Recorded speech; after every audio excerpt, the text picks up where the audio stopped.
We are delighted that you have joined us this afternoon.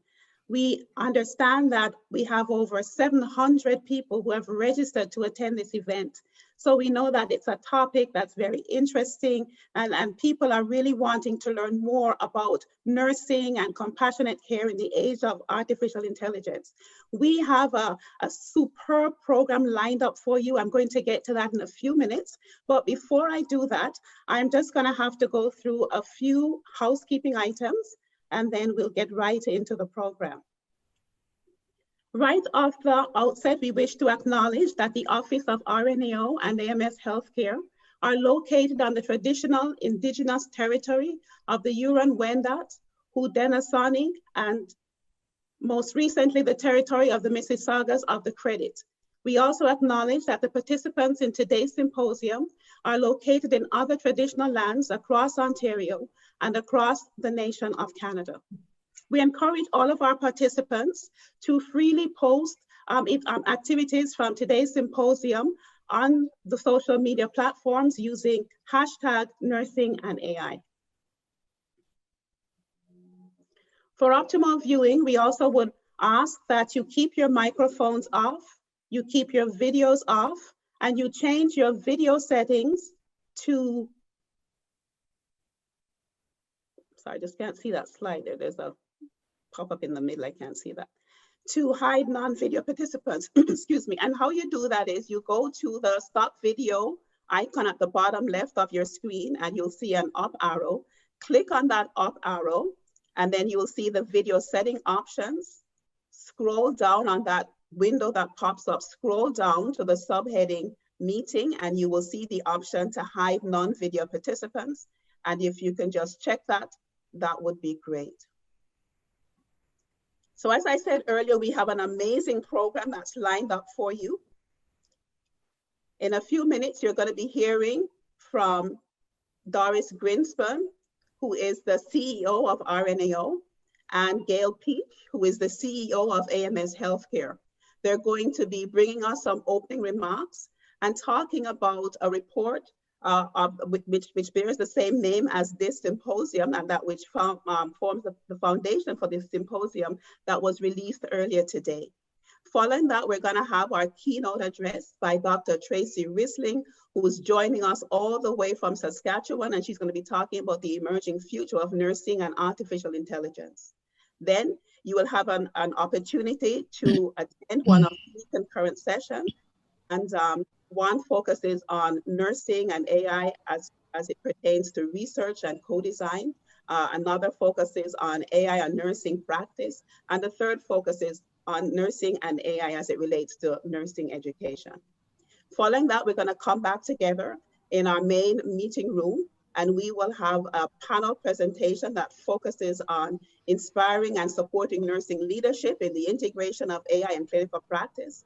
And then we're going to end our time together with a really exciting panel presentation with speakers from across the province, which is really going to serve as a call to action. And then Gail and Doris will provide us with some closing remarks.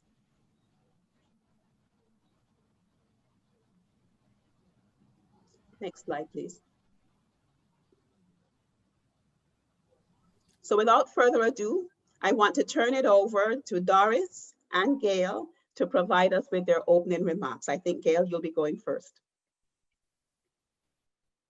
Good afternoon, and I would like to really welcome all of the nurses from across Canada who really, by joining this symposium, really truly understand the relevancy and importance of this symposium, and especially this report. And I certainly want to thank those individuals who really took the lead. There was a pan-Canadian panel put together, but it was co-chaired by Stacy and also Richard Booth.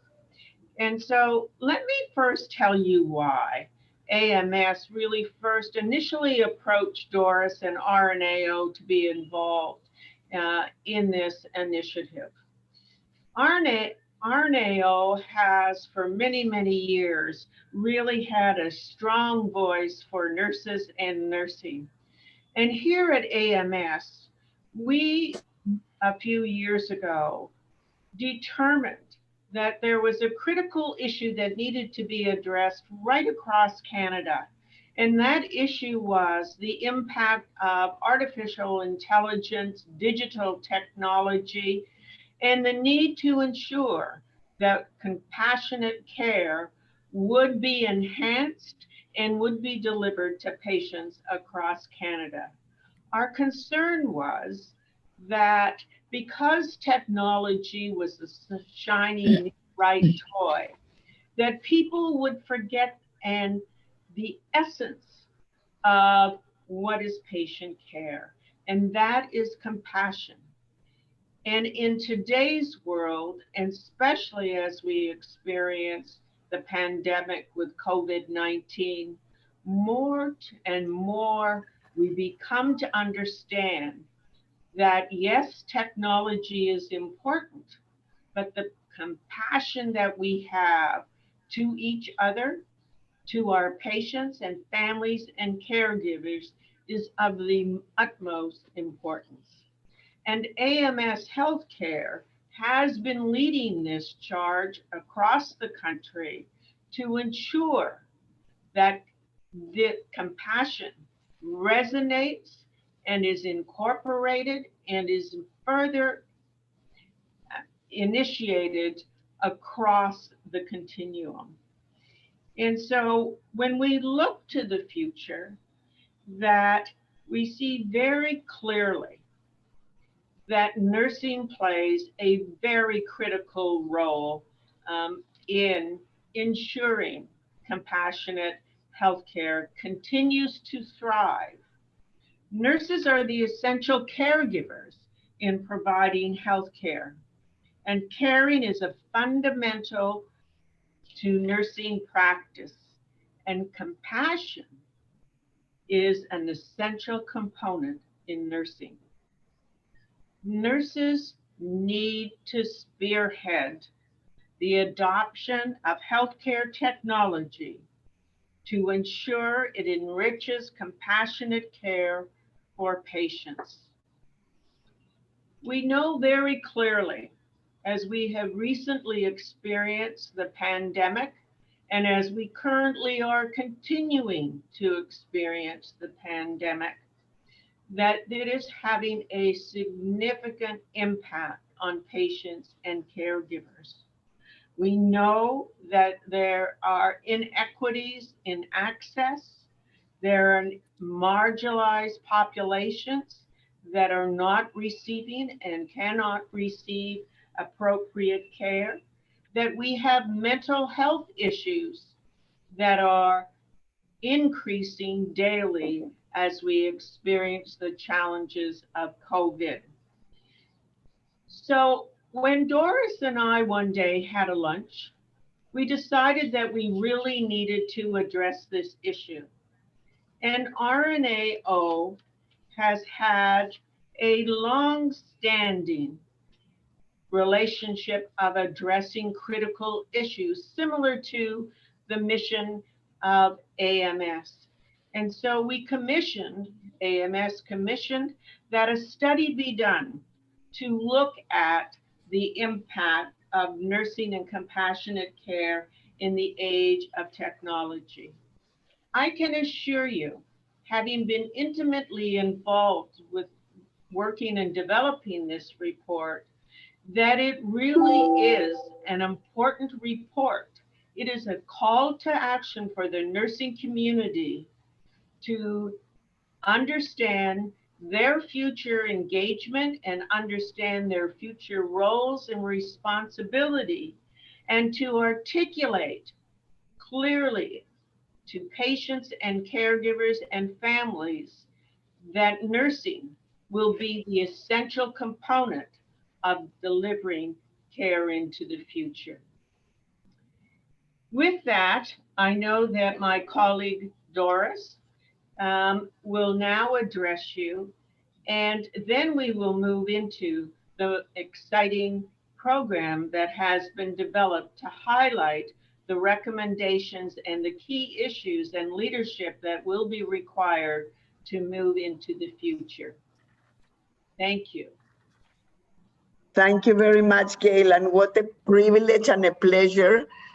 First of all, to be accompanied by Gail. I have a huge degree of respect for the many, many decades of leadership that Gail has provided to the nursing community, both at home and elsewhere. So that's number one. So when Gail said, let's have lunch, I know those lunch will be important lunches where we will end up with some provocative idea. And it's fitting, Gail, that this comes today, because today I received yet the best title in the world by Rick Glacier in a forum in this morning that said the most provocative leader in the country. So that's good. This is what we absolutely need to do, colleagues. There are those that think that artificial intelligence, health technologies, only can be seen as a threatening idea in nursing, that they will deprive us from the care that people are expecting from us in terms of person-centered, compassionate care and clinical expertise. We are here to tell you that we can choose that approach, or we can choose a different approach, which is to embrace these technologies, to shape these technologies, to be part of it, not on the sidelines, and to drive this in the go forward. Let me tell you a couple of facts. In the report, you will get the impression that you read in the report that Canada is ahead of the game, that we are putting lots of investments. Let me tell you that Canada, actually within the OECD, is the country that is lagging the most in the use of virtual health and health technologies that can assist on that.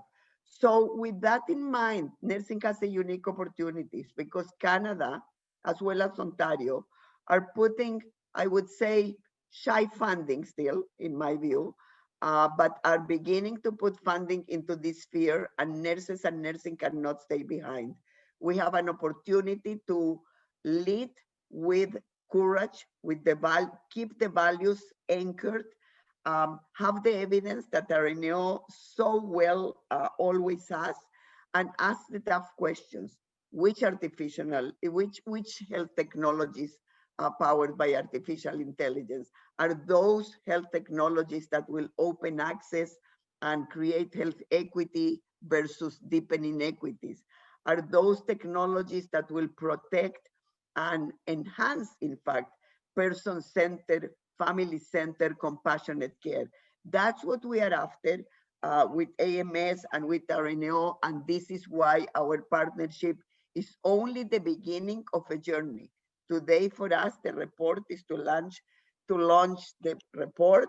You will hear very important conversations, but this is only the beginning of the journey. I want to add my thanks to not only Gail and Jocelyn at AMS, also Stacy and Richard for the tremendous leadership in leading the panel. We are thrilled about that. I also want to give a very, very special shout to Rita and the team at RNO that includes Kimberly Kersey, Mary and Zich, and many others for working with us to review the report. We had intense reviews of the report. We wanted to make sure that the report is not interpreted as replacing nurses, but actually as enhancing our work, both clinically and in the sphere of family-centered, compassionate care. That's what we are after, and the time for us is to engage now. We are thrilled that already 300 people, over 300 people actually joined the webinar. We know, Gail, I mentioned before that we have people from across Canada. We have also people from the US, because yesterday I shared with the Academy, with the American Academy. So we are setting a beginning for everybody around the world, because I'm not aware of a report like this in the world. So Stacy and Richard and the panel take pride on that. Let's have meaningful, provocative, important conversations today. And then let's keep the journey going because the journey needs to continue. Thank you very much. So this is a report. It's called Nursing and Compassionate Care in the Age of Artificial Intelligence, Engaging the Emerging Future, because we know the future is here. And you can access that at www.rno.ca. And at this time, it is my delight and honor to introduce to you today our keynote speaker, who is one of our co-chairs for the steering committee that worked tirelessly on the report and on developing this symposium. And she is none other than Dr. Tracy Rissling. Dr. Rissling is one of the co-chairs of the steering committee. She provided leadership for the report. That is the focus for this keynote address. She's the interim associate dean for research and graduate studies and an associate professor in the College of Nursing at the University of Saskatchewan. Dr. Rissling is also the president-elect of the Canadian Nursing Informatics Association. Her patient-oriented program of health informatics research includes studies on AI, social media, co-design, and patient access and use of electronic health records. Dr. Rissling explores how health technologies, in particular those that provide data access, influence patient empowerment and engagement. She is also a passionate advocate for increased nursing engagement in the development and deployment of digital solutions, including AI. Her most recent work incorporates an examination of digital determinants of health in partnership with diverse patient groups, exploring potential barriers to a more inclusive digital health future. Please join me in welcoming Dr. Rissling. Her keynote address has been pre-recorded for quality assurance. Following the video, Dr. Rissling will join us in person to answer questions. For the introduction. Thanks so much. It's nice that I could take the technology glitch on right off the start. So if you missed me saying that I'm excited to be here, I really am honored to be a part of this great event today. And I know we're going to have a really thought-provoking and exciting few hours. And what I was saying, and I still need to say, is that I really think we need to take some time to get grounded, reflecting on some of the key contextual elements that have helped shape where we are, as well as reviewing some essential terminology that I think we need to get ready to really engage with the report, along with all of the great discussion topics and the panel that will follow. Because ultimately, we need to take all that we hear and learn today and get going, creating some personal action plans that each of us can use to contribute our expertise to nursing's future. Let's do this. Always worthwhile when talking technology to take a moment and reflect on, say, what the last decade or so has brought. So, and today I think we have the added benefit of just taking a break from 2020 for a minute. So come with me, everyone. Let's go back to 2010 and realize that just 10 years ago, as the decade began, no one had heard of an iPad. That's right. 2010 was the year that Steve Jobs himself introduced the tablet to the world. That device and others like it have had a significant impact across many industries, including health, education, and for many of us in our daily lives. It really represented another turning point, a moment providing significant computational power and portability, and a different usability than the smartphones of the day were providing. Now let's come back to 2020. Sorry, that respite was a little brief. Today, after several further generations of development, that portability in both tablets and smartphones connects more people than ever before to increasingly complex and customizable digital tools, including hundreds of health solutions like Wobot. Wobot is an AI-driven, fully automated conversational agent used to deliver cognitive behavioral therapy. And this little chatbot is just one of many digital health tools that are using AI or subsets of the technology to provide self-care supports. Now you may be thinking, who would choose to engage with a bot to support their self-care mental health? How effective can this really be? Clinical trial effective, as it turns out. And Woebot is exchanging upwards of 4.7 million messages per week with folks looking for supports from everything from anxiety to depression, even substance abuse. So let's just think about the decade that we're in now. Because the last one, we went from no iPad to tablets and smartphones running functional chatbot self-care supports. So the last 10 years was quite a technological trip, which makes us really wonder what this decade will bring. Of course, we don't have a crystal ball, but it's not like we can't see a glimpse or at least anticipate what's coming. MIT in the United States hosting their massive MTech event this week online, of course, which is almost actually kind of as good as a crystal ball. And what you see at MTech this week is AI everywhere. It's across every spectrum of industry presentation, debate, and discussion. And that brings me to a key takeaway for you today, which is not just to acknowledge that AI is coming to disrupt healthcare, but to recognize that it's already here.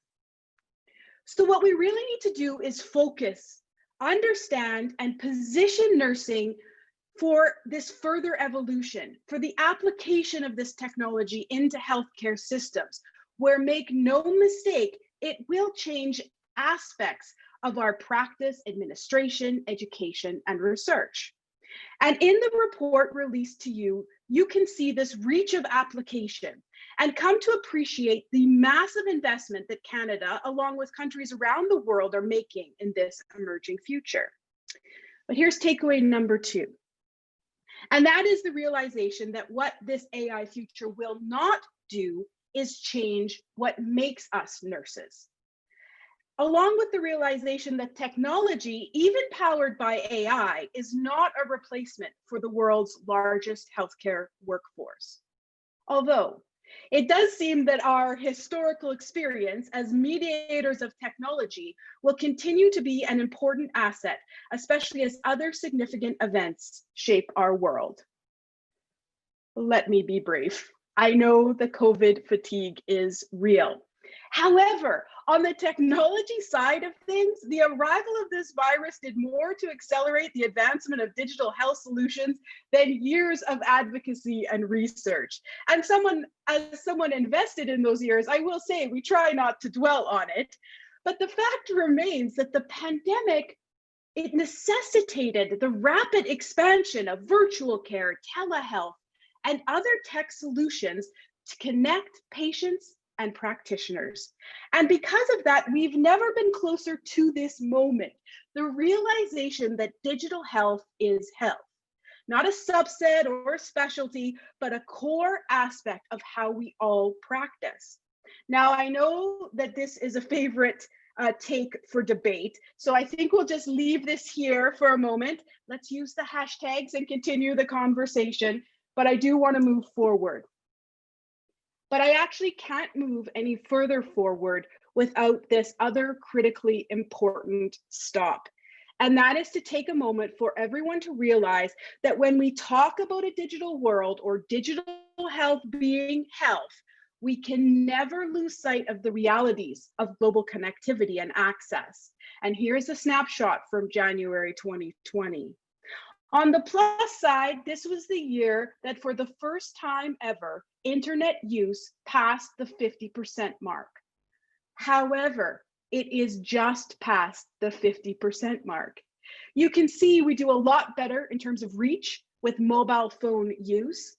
The other thing I want to leave us with before we move past this point is that just because this is a global snapshot, it would be a mistake to think that this is an issue only in places other than Canada. It is. Connectivity, reliable access is an issue in every province and territory in Canada, and nurses need to think about digital determinants of health and capacity as an essential focus as we move forward on this journey. Because this emerging future with all of its digital innovation has to be an opportunity to correct issues of equity and division that persist in our healthcare systems, not create the risk of amplifying them. Whew, okay, context, check.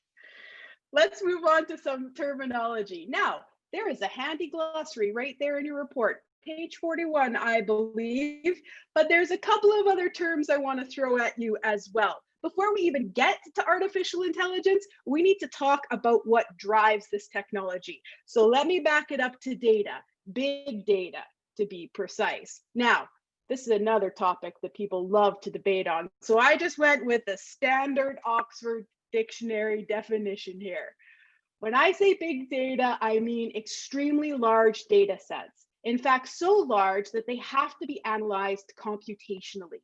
And that's where the magic happens, because when analysis is done, it reveals patterns, trends, and associations, especially relating to human behavior, or in our case, in healthcare, disease patterns, outcomes, which are incredibly useful. The second key aspect building towards AI is algorithms. You may be super familiar with this term because, of course, it's not just used in computers. An algorithm as a standard process or set of rules to be followed in problem solving reaches across a whole host of industry and application. But here we're talking about computers using algorithms, which brings us to machine learning, which is a type of artificial intelligence that takes those algorithms and uses it to drive learning, data interpretation, and outputs. Now, once you've got all these terms wrestled, you can actually realize that they sit together in a nice little stack, right? Where deep learning, don't really need to talk about that today, is a subset of machine learning, which then sits within that broader umbrella of artificial intelligence, okay? So it does all fit together in a kind of a nice, neat package. And then finally, we get there to artificial intelligence. And really, as defined in the report, it's a collection of techniques used to teach computers to simulate human learning, reasoning, communication, and decision-making.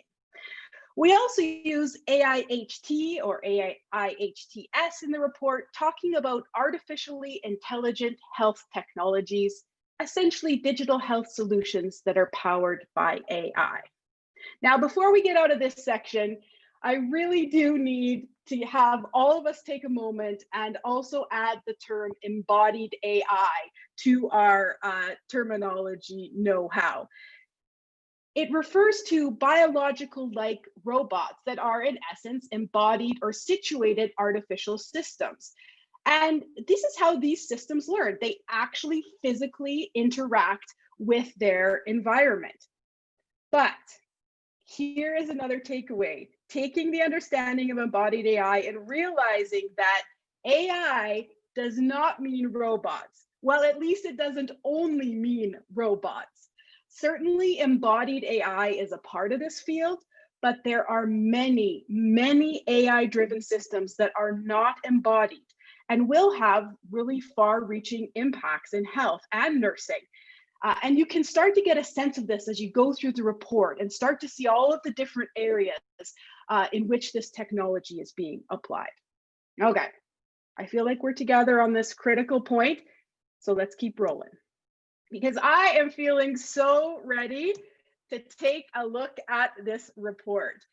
As I said, I'm so pleased to be a part of the launch of this work today. And as has been noted in the introductions, it really is the result of months of effort by many, many folks. And you have all the details of those amazing groups of people in the document. And I just wanted to take an opportunity to share a special thank you to the project team, the steering committee, and other report contributors. And of course, to our project sponsors, the RNAO and AMS Healthcare, for making it all possible. The report is a call for nurses to engage in an emerging future, to get ready to prepare nurses and nursing students to leverage artificially intelligent healthcare technologies to augment patient experience, all the while ensuring the delivery of compassionate care, and to facilitate the successful interface of these technologies within the nursing profession. Kind of a big job, not gonna lie. There's a few challenges, and very briefly, we're gonna take a quick look at these 4 areas, because this isn't a job we can avoid, and it's not a job we can just relegate off the side to our nursing informatics colleagues. There are fundamental shifts to healthcare delivery that in many instances are already here or arriving, with more on the way, and all nurses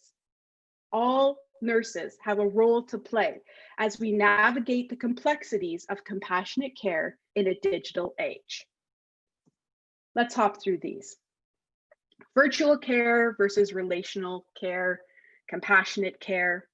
Relationships are the heart of nursing. Human connection, therapeutic conversation, touch, empathy. This report does an excellent job providing a look at the humanist view of technology in nursing, as does this work by Bernard and Sandalowski from 2000. It's a favorite of mine, where the authors reflect on the long-standing roles of nurses as a bridge spanning the divide between technology and humane healthcare. And while Bernard and Sandalowski reflect on the challenges of mediating what some see as irreconcilable or disparate forces, there are also those, also noted in the report, who see a nursing future with technology as an avenue for advancing compassionate care in new ways, of harnessing technology to create more or even new moments of connection, and in those moments, promoting the delivery of compassion and relational care that is who we are as nurses. This sentiment is actually echoed in a book by Eric Topol, released in 2019, called Deep Medicine.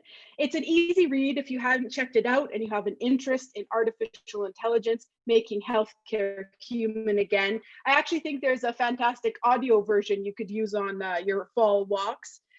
But I actually want to draw your attention to another document that Topol released in 2019. And this is the Topol review that was done for the NHS in the UK about preparing the healthcare workforce to deliver the digital future. 2019, very busy year for Eric. So in this report, and I'll tweet it out as soon as I'm done here for folks. In this report, Eric noted that the key determinant of whether the NHS would successfully use AI and robotics to transform healthcare would be the ability of the workforce to harness and realize the potential of AI and robotics. The ability of the workforce, all of us. And he went on to identify the need for workforce learning in 3 key areas. Number 1, knowledge and skills in data provenance, curation, and governance. Knowledge and understanding of the ethical considerations in using data-driven and robotic technologies for healthcare. And really empowering a workforce and future practitioners to be able to critically appraise digital healthcare technologies. In order to do that, Topol said, we all need an understanding of how technology works, including the statistics underpinning machine learning, its outputs, and its potential biases. These knowledge and skills, he said, are essential for the whole NHS workforce. They're also not currently present in the whole NHS workforce, nor I would suggest are they present in a Canadian healthcare workforce. Topol also in this report has an extremely great discussion about the critical importance of patient partnership in the advancement of AI and robotics in the transformation of healthcare. And I would suggest to you that nurses, should we prepare ourselves appropriately, will be ideally positioned to help facilitate that patient collaboration. Halfway through, just checking in, got data and ethics left. AI may be actualized through program outputs and devices, but it is driven by data, Nurses are creators of data. We are curators of data, critical analyzers of data. But how well are we represented in data? Or are patients represented? Many of you will be familiar with the many years of work done by the group under the name National Nursing Data Standards. In fact, they are, I think, one of 4 sessions through their 2020 Symposium, which is being delivered through our platform at the Canadian Nursing Informatics Association. If you're interested, either you're a long-standing promoter, passionate about nursing data standards, or this is new to you, I really encourage you to come along to the CNIA website and check out this symposium, because if we cannot standardize nursing data, if we cannot correct the underrepresentation of nursing in electronic health record data and other data that is being standardized, and then that data becomes the big data that drives AI healthcare technologies, tell me where nursing will be. All right, last but certainly not least, ethics. I wrote a piece on AI, nursing, and ethics in 2018, and Kate Crawford gave it a quick retweet. Kate's from the AI Now Institute, an ethics institute at NYU. And I have to just have everyone join me in the realization that the ethics of AI is an incredibly huge issue, but not just for us as nurses, just for all of us as humans in a world that is currently facing an AI evolution. So there are many, many institutes and programs around the world focused on AI. And I'd like to say since 2018, when Kate noted that a lot of the focus on AI ethical discussion was on doctors, that so many more nurses have flooded the space.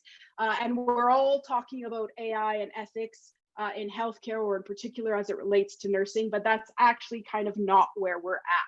So if this is something of interest to you, I encourage you to add your voice to this debate. You can learn more at the AI Now Institute. You can learn more at CFAR, which leads the development of the Pan-Canadian AI strategy, including the ethical focus. Canada, of course, becoming quite famous for the Montreal Declaration for the Responsible Development of Artificial Intelligence. A lot of work being done around the world, including by the World Health Organization, on the critical moment of reflection that is needed about ethics and artificial intelligence as we move this technology forward. All right, also some amazing women working in this field. We missed all these summer book chats, but these books themselves, well worth either adding to your holiday wish list, your winter reading list. Artificial Unintelligence, Algorithms of Oppression on my nightstand right now.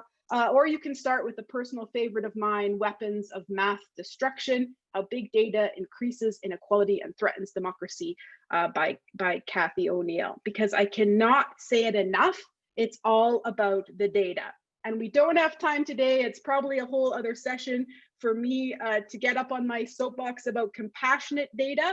And maybe we'll have an opportunity to do that because it's a really important conversation. But right now, it's go time. There are numerous recommendations in the report, and as noted in the executive summary, 8 to guide immediate action. Number 1 being this opportunity to create forums for open dialogue, to raise awareness about the nursing AI interface. And I'm going to give us a check mark. I mean, we can't be one and done here, folks. It's not like we can never talk about this again, but I'm going to give us some credit for being here today and for having this critically important conversation.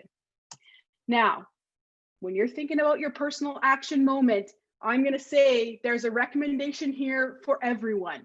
Whether you're interested in evidence-based best practice, whether you are a policymaker, a imagineer of care delivery models, thinking about responsibilities and competencies, whether like me, you're excited for the opportunity to really see nursing curricula embrace the critical importance of digital health, including AI, and give nursing students the foundation they need to step into their futures. Maybe you're a strategic planner. Goodness knows we're going to need some of that as we try, even as Topol indicated in his report for the NHS, how we create capacity for informatics skills, data, digital literacy in the existing and future nursing workforce. You may be someone who realized that when we get to 2030, the changes that AI and these kinds of technologies have brought to healthcare are going to need to be reflected in our professional codes of ethics and in our standard of practice.